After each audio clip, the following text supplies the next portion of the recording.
وقال النبي صلى الله تعالى عليه وسلم الماهر بالقرآن مع السفرة الكرام البررة. قرآن کریم کی اس بڑی ہی پاکیزہ پر نور بابرکت مجلس میں اپنے نفوس کی پاکیزگی کا ثبوت دیتے ہوئے قرآن کریم سے اپنی والہانہ محبتوں کا ثبوت دیتے ہوئے دور و دراز سے تشریف لائے ہوئے حاملین قرآن اللہ رب العزت آپ کے مال و منال میں علم و عمل میں خوب برکتیں عنایت فرمائیں.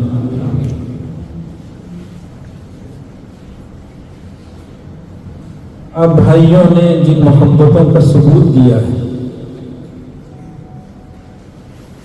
قرآن کریم سے آپ کی وابستگی کو سن کر اور اساتذہ کرام نے ہمارے مشائخ نے اپنی جن قربانیوں کے ساتھ ایک بڑی عظیم امانت ہمارے آپ کے حوالے جو فرمائی ان امانتوں کے ساتھ ماشاءاللہ امانت داری کا ثبوت دیتے ہوئے اپنی ترقی کا ہر طرح شوق رکھتے ہوئے جیسا کہ نظامت میں یہ کہا گیا کہ یہاں صوت القرآن کی ایک محفل ہوتی ہے، مجلس ہوتی ہے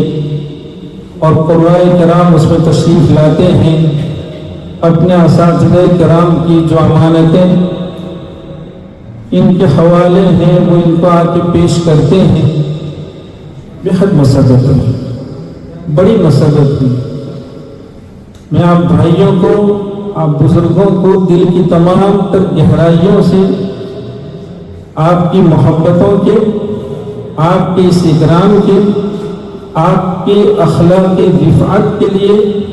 نیز فنی ترقی کے شوق کے لیے اپنے دل کی تمام تر گہرائیوں سے مبارکباد پیش کرتا ہوں. بہت مبارک ہو ماشاءاللہ، بہت مبارک ہو میرے بزرگوں اور میرے بھائیوں. دنیا کے کسی بھی میدان کا آپ مطالعہ کریں، سارے میادین نے ترقی کی ہے اور ہر میدان میں ترقی کے جویاں لوگ مختلف انداز میں ترقیوں کے لیے کوشاں ہیں. بلکہ ایسا کہیے کہ ہمارے آپ کے پاس، بلکہ سبھی کے پاس موبائل ہوتا ہے. تھوڑے تھوڑے دنوں میں موبائل ہم سے کہتا ہے کہ اپ گریڈ کی ضرورت ہے، اپ ڈیٹ کرتے ہیں، ہم اپ گریڈ کرتے ہیں. الحمدللہ بھائی اپنے فن کے اپ گریڈ کے لیے فکر مند ہیں اور آپ کی کاوشیں ہیں. اللہ تعالیٰ اس کو بارآور فرمائے. میرے بزرگوں اور بھائیوں، ہمارے اساتذہ کرام نے، ہمارے مشائخ نے بڑی قربانیوں سے، بڑی عادت ریزی سے، بڑی تنگیوں کو برداشت کر کے اپنے آپ کو اس فن کے لیے وقف فرما کر ہمارے آپ کے حوالے یہ امانتیں کی ہیں. ہمیں چاہیے کہ ہم اپنے اساتذہ کرام کی جو قدر اس وقت پہچانتے ہیں، اس قدر شناسی میں مزید برکت اور اضافے کے لیے ان کی صوالح کا مطالعہ کریں. ان بزرگوں نے ان قربانیوں کے ساتھ اس فن کو زندہ رکھا. یہ عجمی نسل سارے فضلاء ہیں ماشاءاللہ، سارے جوان ہیں، لیکن ہم آپ دیکھ رہے تھے اور یہاں ویسے بھی ماشاءاللہ آپ بھائیوں کے تلفظ میں عربیت ہے اور آپ نے عربیت کا اچھا شوق رکھا ہے. جب ہمارے بھائی تلاوت کر رہے تھے مجھے حضرت قاری رحیم بخش رحمۃ اللہ علیہ یاد آئی آپ جانتے ہیں کہ پاکستان میں حضرت مولانا قاری رحیم بخش رحمۃ اللہ علیہ کا سلسلہ بڑا پاکیزہ اور بڑا بافیض سلسلہ کہلاتا ہے۔ حضرت قاری رحیم بخش رحمۃ اللہ علیہ سے متعلق ان کی سوانح میں یہ لکھا ہے کہ آپ نے کبھی سبق کو ناغہ نہیں فرمایا، کبھی نہیں، حتیٰ کہ آپ کے یہاں آپ کی ایک جوان بیٹی جب ایک خاص مرض میں مبتلا ہو گئی اور ایک طویل مدت تک وہ لڑکی جوان بیٹی اسی مرض میں مبتلا رہی، تو روزانہ کا یہ معمول تھا کہ ایک رات حضرت قاری صاحب رحمۃ اللہ علیہ بیدار رہ کر اپنی بچی کی خبرگیری فرماتے، تو ایک روز ان کی والدہ خبرگیری کرتے۔ لکھا ہے کہ ایک روز حضرت قاری صاحب رحمۃ اللہ علیہ پوری رات بیدار رہ کر اپنی بچی کو دیکھتے کہ زندہ ہے، سانسیں اس کی جاری ہے نہیں۔ رات کا آخری حصہ تھا، تہجد کا وقت تھا اور بیٹی انتقال کر گئی۔ ہم آپ سمجھ سکتے ہیں کہ اتنے دن کی دل سوزی اور اس کے بعد کسی جوان بیٹی کا اس دنیا سے رخصت ہو جانا کسی باپ کے لیے، والد کے لیے اتنے دکھ اور کیسے عظیم صدمے کا باعث ہوا۔ لیکن اس کے باوجود فجر ہوئی، اپنے گھر والوں سے یہ کہہ کر حضرت دستگاہ تشریف لے جاتے ہیں کہ اس کی تجہیز اور اس کی تدفین آپ کر دیں، جب تدفین کا وقت ہوگا تو ہم حاضر ہو جائیں گے۔ میرے بزرگوں، میرے بھائیوں، ہمارے مشائخ نے بڑی قربانیوں سے اس فن کو زندہ رکھا، ہمارے آپ کے حوالے کیا۔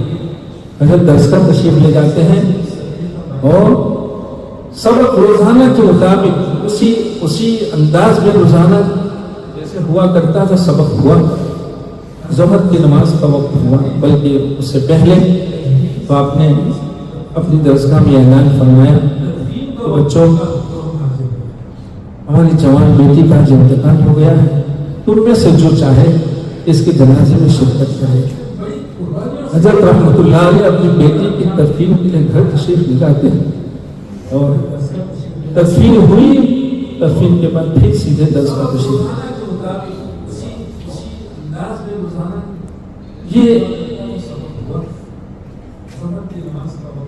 یہ باتیں آپ بھائیوں کی خدمت میں اس لیے عرض کی جا رہی ہے کہ بھائیوں، یہ فن ایسے زندہ نہیں رہا۔ یہ عظیم نعمتیں ہمارے اکابر نے بڑی قربانیاں اور بڑی تنگیوں کو برداشت کر کے ہمارے آپ کے حوالے کیا۔ حضرت قاری محمد اسماعیل صاحب امرتسری رحمۃ اللہ علیہ بڑے مشہور قرآن میں گزرے ہیں۔ آپ نے ان کی کتاب پڑھی ہوگی، تفہیم التجوید اور تفہیم الوقوف، دو مشہور کتابیں ہیں ان کی۔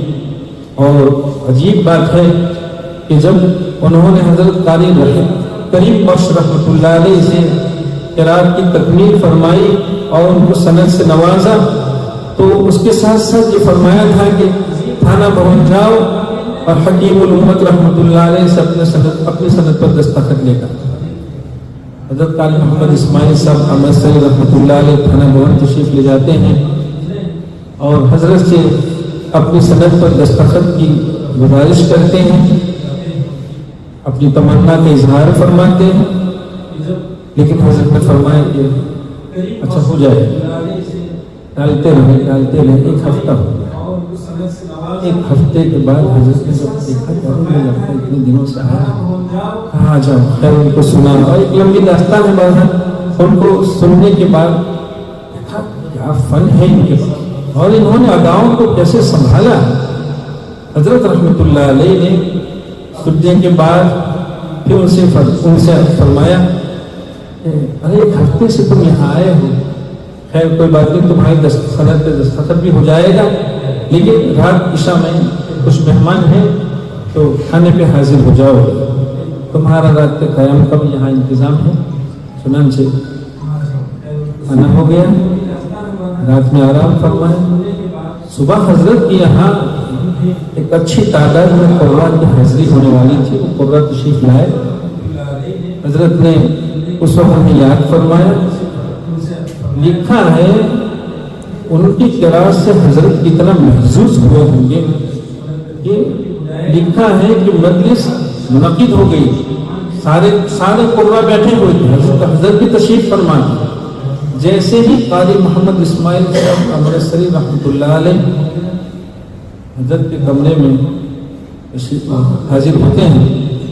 حضرت اپنی جگہ سے کھڑے ہو جائے, برہمن کھڑے ہو جائے, سب دیکھتے رہ گئے. یکے بعد دیگر سارے قرا سے جو کہنے پر ہر ایک سے قرات کرائی گئی. اخیر میں حضرت قاری محمد اسماعیل صاحب امرتسری رحمۃ اللہ علیہ سے قرات کروائی. حضرت نے فرمایا بھائی قرا تو سبھی بہت عمدہ تلاوت کر رہے تھے, لیکن جس انداز میں اور جس دلسوزی کے ساتھ اور جس پرسوز انداز میں قاری محمد اسماعیل صاحب نے تلاوت فرمائی ہے یہ انہی کا حصہ ہے. حضرت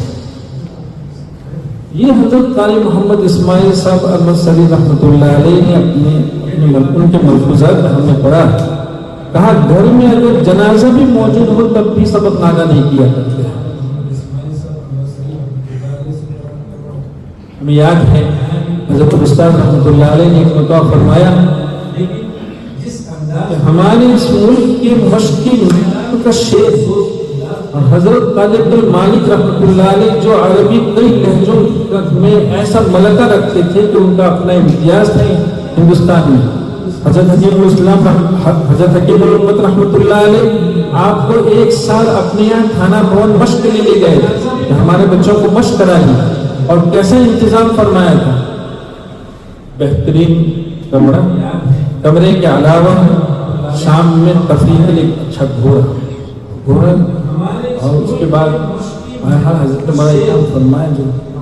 یہ حضرت قاری عبدالمالک رحمۃ اللہ علیہ کے ممتاز شاگردوں میں حضرت قاری محمد ثابت صاحب رحمۃ اللہ علیہ تھے. ہمارے حضرت استاد حضرت قاری علی صاحب رحمۃ اللہ علیہ کو سنایا جب ملک تقسیم ہوا حضرت قاری عبدالمالک رحمۃ اللہ علیہ پاکستان جانے لگے تو لکھنؤ کی بھونگنے تک بہت لوگ تھے, لیکن بھونگنے تک حضرت سے عاجزی کر رہی تھی کہ حضرت آپ تشریف لے جائیں گے تو اتنی پیاری آوازیں اور ایسے پرسر لہجے کہاں سننے کو ملیں گے. تو حضرت قاری عبدالمالک رحمۃ اللہ علیہ نے فرمایا ایسا نہیں,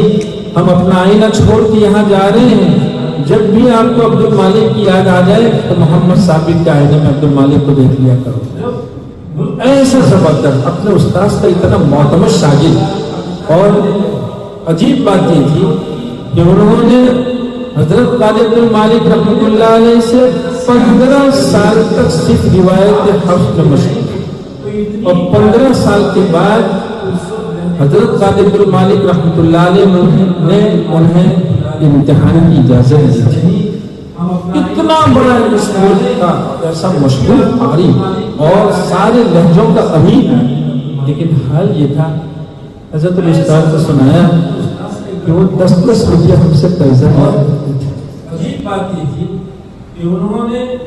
حضرت اصل نہیں ہوتا ہم طالب علم تھے, لیکن 10-10 روپیہ ایک اتنا بڑا مشاق قاری, لیکن چونکہ انہوں نے اپنے اساتذہ کی مسلک کو سنبھالے رکھنے کو اپنے لیے شرط خیال کیا, ورنہ یہ اللہ کا بندہ دنیا میں جا کے بہت کچھ حاصل کر سکتا. فرمایا کہ گزر بسر نہیں ہوتا تھا, 10-10 روپیہ ہم سے قرضہ لیا کرتے تھے, اور جب مشاہرہ ہوتا تو وہ 10 روپیہ قرضہ بھی ادا کر دیا. جب ان کی وفات ہوئی تو ان کے گھر میں ان کے کفن کے لیے پیسہ نہیں تھا. ہم آپ بھائیوں کی خدمت میں یہ عرض کر رہے ہیں کہ بھائیوں بہت محنت سے یہ فن آپ تک پہنچا ہے. مجھے خوشی ہوئی کہ آپ نے فن کو سنبھالنے کی اچھی کوششیں کی. دیکھیے آپ کو یہ معلوم ہونا چاہیے کہ اس وقت دنیا میں جہاں بہت سا بدلاؤ آ رہا ہے وہاں اس فن میں بھی آپ محسوس کر رہے ہوں گے. آپ بھائیوں سے یہ باتیں ہم اسی لیے عرض کر رہے ہیں کہ یاد رکھیے اللہ رب العزت نے ہمارا اور آپ کا انتخاب ادائے نزول، ادائے جبریل اور ادائے نبی صلی اللہ علیہ وسلم کی حفاظت کے لیے فرمایا ہے۔ ہم ادائے نبی صلی اللہ علیہ وسلم کے امین ہیں۔ ہمارے اساتذہ کرام نے اپنے آپ کو جو اتنا کھپایا، ان کی جو ساری قربانیاں وہ صرف اور صرف اس لیے تھی کہ ادائے نزول کو قیامت تک رہنا ہے۔ قرآن کریم کی ادا کو جب بھی کبھی کوئی آ جائے گی تو اتنی بڑی فوج، اتنے بڑے عالمی اور اتنے بڑے سپاہی کسی فن کے موجود ہوں تو انشاءاللہ اس فن کو کبھی آنچ نہیں آ سکتی۔ جب کبھی کوئی ایسا آپ نے پڑھا ہوگا، آپ ماشاءاللہ آپ لوگ ایک اچھی جگہ میں ہیں، آپ کو اپنی فن کی ترقی کے لیے بڑے اچھے مواقع آپ نے پڑھا ہوگا کہ دنیا میں جب بھی کسی بڑے سے بڑے شخص سے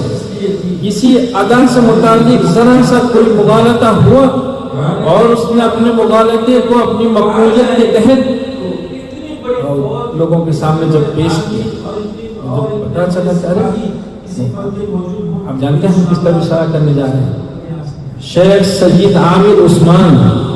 مصر کا مشہور ترین فرد اور مصر کے قراء کی جماعت کا ایسا سمجھیے کہ ایک بہت اعلیٰ فرد، جہاں حضرت قاری عبدالباسط رحمۃ اللہ علیہ کو جن سے دستخط لینے پڑتے اور شیخ محمد صدیق المنشاوی کو وہاں امتحان دے کر ہدایت القرآن میں امتحان دے کر دستخط لینے پڑتے، اتنا بڑا فرد شیخ سید عامر عثمان جو مشق کے انداز اور مشق کے حوالے سے بھی ممتاز ترین قراء اور جہاں تک فنی اور کتابی جو ہے وہ میدان ہے اس میں بھی شیخ سید عامر کیا پیشی پڑھیے آپ ان کی کتابیں تو آپ کو انداز ہوگا کہ شیخ سید عامر عثمان کی کتاب آج بھی اگر ہم لے کر بیٹھیں تو ان کی بعض کتابیں ایسی ہیں کہ تھوڑی ہی دیر میں ہم سب پکڑ کے رہ جائیں، اتنی مشکل کتاب تحریرات کے عنوان سے ان کی جو کتابیں آ رہی اور اللہ تعالیٰ نے ان کو کیا نوازا ہے، ہمیں آپ کو حوصلہ ملتا ہے کہ ایک حامل قرآن کے ساتھ اللہ رب العزت ایسا کرم کا معاملہ فرماتے ہیں۔ وہ ذات کسی کی محنت کو ضائع نہیں کرتی ہے۔ اللہ کے کلام کے لیے جس نے اپنے آپ کو جتنا کھپایا اس ذات کی طرف سے نوازشیں اتنی ہی دنیا میں بھی رہے گی اور اس دنیا سے جاتے ہوئے بھی رہے گی۔ یہ شیخ سید عامر معلوم ہے آپ کو کہ آخری عمر میں مدینہ المنورہ تشریف لے آئے تھے اور ان کا حنجرہ آخری عمر میں وہ معطل ہو گیا، آواز ختم ہو گئی، وہ کچھ بول نہیں پا رہے، انہیں اپنی زمین میں جو چیز ہے اس کو کہنے کے لیے قلم سے کام کرنا پڑتا کیونکہ آواز ہی نہیں تھی۔ ان کا حنجرہ چلا گیا، وہ زیر علاج ہاسپٹل میں ہیں، لیکن اللہ رب العزت کا تو معاملہ ہے عجیب و غریب ہے۔ حامل قرآن تموتون کما تحیون، جب زندگی پر آدمی قرآن کریم میں رہتا ہے اللہ تعالیٰ موت جو سے قرآن کریم میں عنایت فرماتے ہیں۔ چنانچہ لکھا ہے کہ شیخ سید عامر جو حنجرے کے مرض میں مبتلا ہوئے، ان کا حنجرہ بالکل ختم ہو گیا اور کچھ بھی بول نہیں پا رہے تھے، لیکن من جانب اللہ یہ نظام بنا کہ اچانک ان کی آواز لوٹی ہے اور جیسے ہی آواز لوٹی بجائے اس کے کہ وہ ادھر ادھر کی کوئی بات کرتے انہوں نے سورہ فاتحہ سے قرآن کریم کی تلاوت شروع فرمائی اور لکھا ہے کہ تلاوت کرتے کرتے جب سورہ ناس تک پہنچے ادھر من الجنۃ والناس ختم فرمایا، روح پرواز کر کیا خاتمہ ہوتا ہے۔ اللہ رب العزت کا شکر ادا کیجیے کہ اس ذات نے ہمیں اور آپ کو، حالانکہ ہم اس کو اللہ تعالیٰ کا کرم ہی خیال کرتے ہیں کہ اس ذات نے محض اپنی کرم فرمائی کی بنیاد پر خدمت قرآن ہمارے حصے میں فرمائی ہے اور خدمت قرآن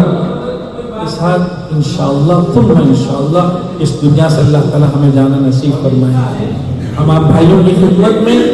بہت دل سے اور اپنے اساتذہ اور اپنے مشائخ کی ارواح کی آواز پہنچانے جا رہے ہیں۔ یا آپ کی اس انجمن میں اور آپ کی اس مجلس قرات میں ہمیں اس کی کوشش کرنی ہے کہ فن کی کسی بھی ادا کو کوئی آنچ نہ آنے پائے۔ دھیان دیجیے، ہم دنیا میں لہجے زمانہ بدلتا ہے، لہجے بدلا کرتے ہیں۔ کل تک آپ دیکھتے تھے کہ شیخ عبدالباسط رحمۃ اللہ علیہ، شیخ محمد صدیق المنشاوی، ان سے پہلے لیکن دنیا بدلی ہے۔ آپ دیکھتے ہیں حرمین میں کسی زمانے میں شیخ سدیس بھی کو لوگ جانتے تھے، شریم بھی کو جانتے تھے، لیکن اب دھیرے دھیرے ان لہجوں سے ہٹ کر دوسرے لہجے دنیا میں آ گئے۔ تو لہجوں میں زمانہ بدلنے پر بدلاؤ ضرور آتا ہے، اور طبائع کی مانگ بدلتی ہے، نسلیں بدلتی ہیں، طبائع بدلتی ہیں، تو طبائع بدلنے سے لہجوں کی مانگ بھی بدلے گی، سب کچھ بدلے، لیکن ادائے نزول نہیں بدلے۔ آپ بھائیوں سے بہت دل سے ہم عرض کر رہے ہیں کہ ہمیں اپنی قراتوں کا جائزہ لینے کی ضرورت ہے۔ آپ پڑھیے، شیخ علامہ مراشی رحمۃ اللہ علیہ نے لکھا ہے کہ جب شاگرد اپنے استاد سے دور ہو جاتا ہے اور پھر استاد کے یہاں جا کے اپنے فن کی تصدیق کرانے کی توفیق نہیں ہوتی ہے تو کوئی احتمال رہتا ہے کہ اس کے اداؤں میں کوئی نہ کوئی بدلاؤ آ جائے اور اساتذہ کے ادائیں وہ سنبھال نہ پائے گا۔ چنانچہ لکھا ہے کہ استاد کے لیے بھی ضروری ہے کہ وہ اپنی اداؤں کو، اگر اس کا شیخ موجود ہے تو اپنے شیخ کے پاس سامنے اس کو پیش کیا، اور اگر شیخ موجود نہیں ہے تو استاد کے لیے فرض ہے کہ ادائیں کتابوں میں محرر ہے۔ کتابیں ہیں کیا چیز؟ ظاہر بات ہے کتابیں آپ کو ادا کیسے بنے گی، کیا ادا ہے، یہی کتابیں کہہ رہی ہیں۔ تو کہا، لکھا ہے کہ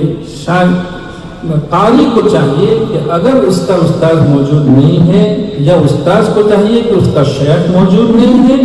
تو وہ اپنی اداؤں کی کتابوں سے جانچ کرائے۔ اس وقت المیہ ہے اس پر کے ساتھ، یاد رکھیں، بڑا خطرہ ہے اس وقت۔ اور ہم بہت کھل کے بات کہنا چاہ رہے ہیں کہ دنیا میں لہجوں کو تو بھائی دیکھو، دنیا میں درآمد اور برآمد یہ ہوتا ہے۔ جس ملک میں جس چیز کی کمی ہوتی ہے اور جہاں وہ فراوانی سے ہے، اس ملک سے اس کو امپورٹ کیا جاتا ہے۔ ہم عجمی لوگ ہیں اور ہمارے پاس عربی لہجے نہیں ہیں، لہذا ضرورت اس بات کی ہے کہ ہم عرب سے لہجوں کو امپورٹ کریں اور اس میں ان سے استفادہ کریں۔ لیکن دھیان دیجیے، کہیں ایسا نہ ہو کہ ان لہجوں کے شوق میں جو ادائیں ہمارے اساتذہ کرام نے پسینے بہا کر ہمارے حوالے کی ہیں، کہیں ایسا نہ ہو کہ وہ اداؤں کے بعد میں ہم محرف عند اللہ کہتا ہے، عند اللہ قرآن کریم کے اداؤں کی تحریف کا ہم سبب بن جائیں، اس کی ضرورت نہیں ہوگی۔ اس لیے آپ بھائیوں سے ہمارا ایک مشورہ یہ بھی ہوگا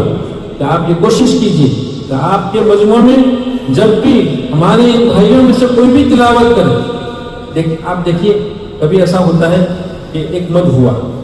وہی مد اسی آیت میں دوسری جگہ آ رہا ہے، تو پہلی جگہ مد کچھ ہو رہا ہے، دوسری جگہ کچھ ہو رہا ہے، کبھی غنہ لمبا ہو رہا ہے، کبھی غنہ قریب ختم ہو جاتا ہے۔ ایسا نہیں ہو سکتا، ایسا نہیں ہو سکتا۔ دیکھیے، شیخ سید عامر سے متعلق ہم عرض کر رہے تھے کہ اتنا بڑا شخص، لیکن جب 40 سال تک اور ان کی عمر کے 40ویں سال میں ان کو میم ساکن کے بعد باقی آنے پر جو اخفا ہوتا ہے، اس اخفا کی ادا کے بعد میں ان کا ایک اجتہاد تھا، اور ان کا اجتہاد جو ہے وہ خطا پر تھا۔ چنانچہ فرجہ ہونٹوں کا کھلا رکھنا وغیرہ، خیر آپ جانتے ہیں، اس کو مستقل رسائل مارکیٹ میں آئے ہیں، پڑھیے ان رسائل کو۔ تو جب ان کے اجتہاد نے خطا کی تو بڑے بڑے سیمینار دنیا میں قائم ہیں، اور سیمینار میں بڑے بڑے قرہ بہت ہی مدلل مقالے لے کر گئے اور کہا کہ یہ شیخ سید عامر کا اجتہاد ہے اور یہ مغالطہ ہے، ادائیں اجتہاد سے نہیں بنا کرتی ہیں، ادائیں سما سے ہوا کرتی ہیں، افواہ مشائخ سے ہوا کرتی ہیں۔ جب یہ چیز نہ کتابوں میں ہے اور نہ مشائخ کی افواہ سے کہیں سننے میں آئی، کیسے شیخ سید عامر نے اپنے اجتہاد سے اس کو جاری کر دیا؟ اتنا بڑا شخص۔ لیکن آپ دیکھ، ذرا سا مسئلہ تھا، ذرا سا مسئلہ۔ ہم اگر آج کسی لہجے کے لیے کہیں ہمارا قصر لمبا ہو جاتا ہے، کہیں ہمارا قصر مختصر ہو جاتا ہے، عزیزو دھیان دیجیے۔ دیکھیے، ٹھیک ہے، دنیا میں شاید آپ کے کسی لہجے کو کوئی ماشاءاللہ کہہ دے، کوئی سبحان اللہ کہہ دے، لیکن یاد رکھیے اللہ تعالیٰ کے رجسٹر میں آپ محرف کہہ رہے ہیں۔ دھیان دیجیے، یہ نہیں ہونا چاہیے۔ اور اس کے ساتھ ساتھ ہم آپ بھائیوں کی خدمت میں یہ بھی عرض کریں گے جب آپ سے ہمیں الحمدللہ اچھی امید آپ اپنا عمدہ تلاوت کر رہے ہیں، تھوڑا سا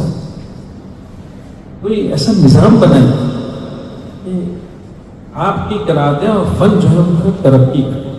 کیا ایسا ہو سکتا ہے جیسے ہم نے کل بھی کچھ بھائیوں سے عرض کیا تھا کہ ہفتے میں 10 روز میں کوئی مجلس ہو اور اس میں مثلا اجرا ہو جائے یا کتاب کا مذاکرہ ہو جائے یا کوئی کتاب کا درس ہو، بہرحال جیسا بھی آپ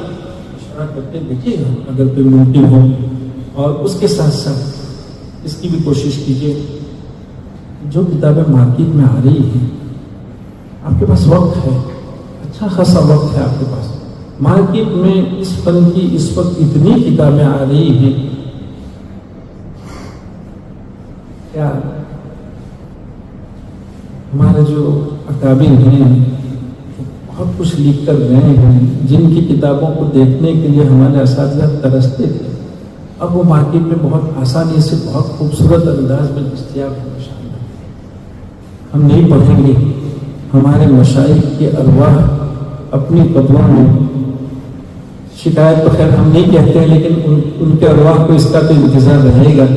کہ کوئی تو اس کو پڑھنے والا ہو۔ ہم نے راتوں میں دھواں پھاک کر، راتوں میں بیداریاں برداشت کر کے اس کو لکھا ہے، کیا اس کو کوئی پڑھنے کے لیے بھی تیار نہیں ہے؟